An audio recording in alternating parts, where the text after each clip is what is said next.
This episode of Man of Prestige, okay? So no, I'm not asking you to be a doormat when I say be silent. I'm asking you that maybe you may have not been listening until she feels heard, right? That is not, that is a powerful that only powerful people are able to do this, okay? Most weak people will question like, no, I gotta be a doormat, and that's what weak people do because they think being loud has to be about, has to mean they're powerful. No, it doesn't mean that. If you're talking to another human being, they move according to the energy that your presence commands, especially as a man, okay? A woman comes into your presence, she'll move accordingly based on your presence, okay? And if that doesn't work, I'm not saying that will work 100% of the time. It means it's more so about her. Then you still have to ask yourself, what is it about you that makes it okay to lack self-respect until you stay in the presence? Men of Prestige. All right. So, 4 things you must know to handle difficult women, okay? Difficult women, okay? I know this is a big deal today, this time and age. Everyone is more concerned about how they want to handle a difficult woman, how to hold women accountable. Unfortunately, it's not everyone, okay? It's still not everyone. It's probably just you and the echo chamber that you tend to plug into on YouTube, okay? There are a lot of people that generally don't attract difficult women. I don't, okay? I see them on social media and watching reality TV shows. When my wife is watching, I can see that. But in my personal life, I don't attract difficult women. I don't stay in their space either. I may stumble into their space by mistake sometimes, maybe on Clubhouse. But I don't have the resources. I don't have the bandwidth to handle that. Or maybe I'm not attracting them because I'm moving a certain way, right? So I want to share some tips with you today on how to handle or maybe to repel difficult women, okay? Think number 4. Is this marriage LTR or not? Are we talking about you're married to this difficult woman? If we're talking about you're married to a difficult woman, that is about you, okay? That is something about you that attracted this woman in the first place. And think about it this way. Is it certain behaviors, temporary behavior, that's making you feel like they are difficult, right? Behaviors are temporary, especially if this person wasn't difficult from the beginning. There's something about how you're moving or how you're responding to her that's making her act out difficult. This is not me victim shaming.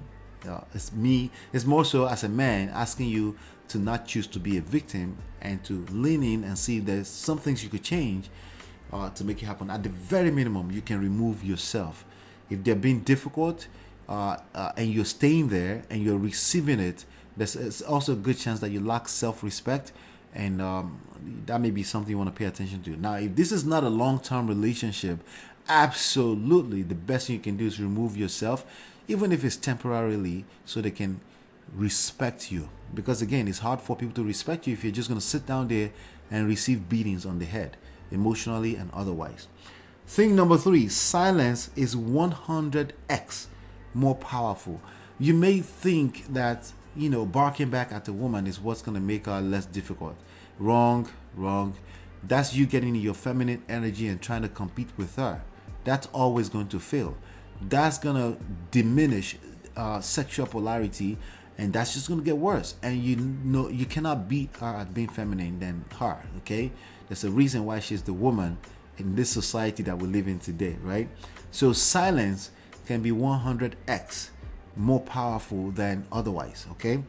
Thing number 2, silence is not the same thing as being a doormat.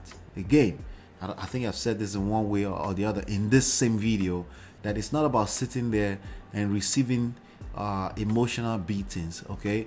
It's about respecting yourself. What would you do as a person with respect to your culture, your tradition, where you come from, how you move, your belief system? What would you do if you had self-respect? Whatever that is probably missing right now, okay? So no, I'm not asking you to be a doormat when I say be silent. I'm asking you that maybe you may have not been listening until she feels heard, right?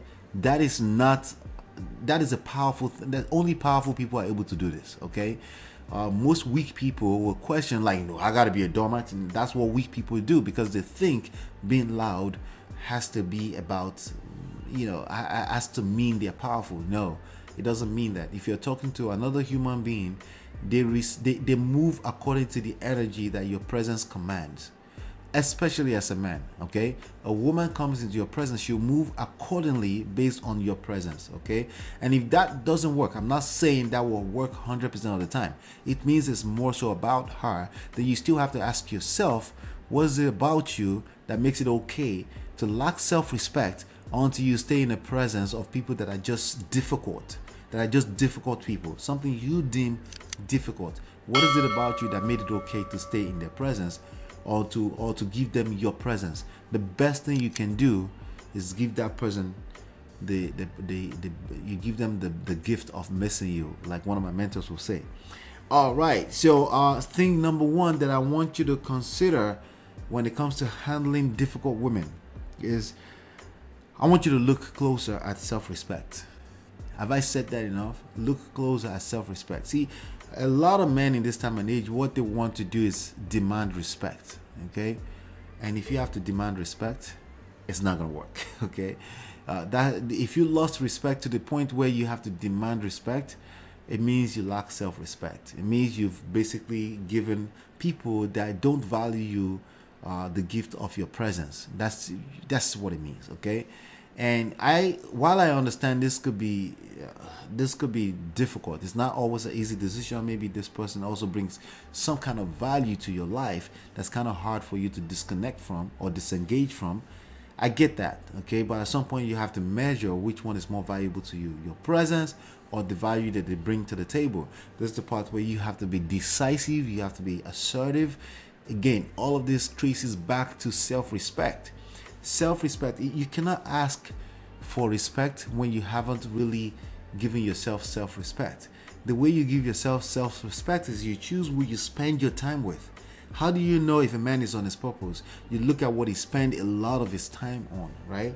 How do you know the essence of a man in the society we live in? You look at what he spends most of his time on, but also the kind of people he spends a lot of his time around, right? So this is not just about difficult women. It's also about even men that you spend your time around. Are they people that bring value to your life based on what you consider as value? If you consider a set of women as difficult women, I'm not saying you should remove yourself from their life permanently, even if they bring some kind of value. But temporarily, sometimes it's necessary to remove yourself temporarily so that they can value your presence. See, sometimes when the presence is readily available, your presence, to be precise, it will be taken for granted, right? If you want it to be valued, remove it. It's demand and supply. It's the way it works in real life, and especially in romantic relationships. So if you find yourself around difficult women, there's a good chance that it's you that you're attracting this toxic behavior. This is your personal toxic behavior, and I hope that you change. Men of Prestige.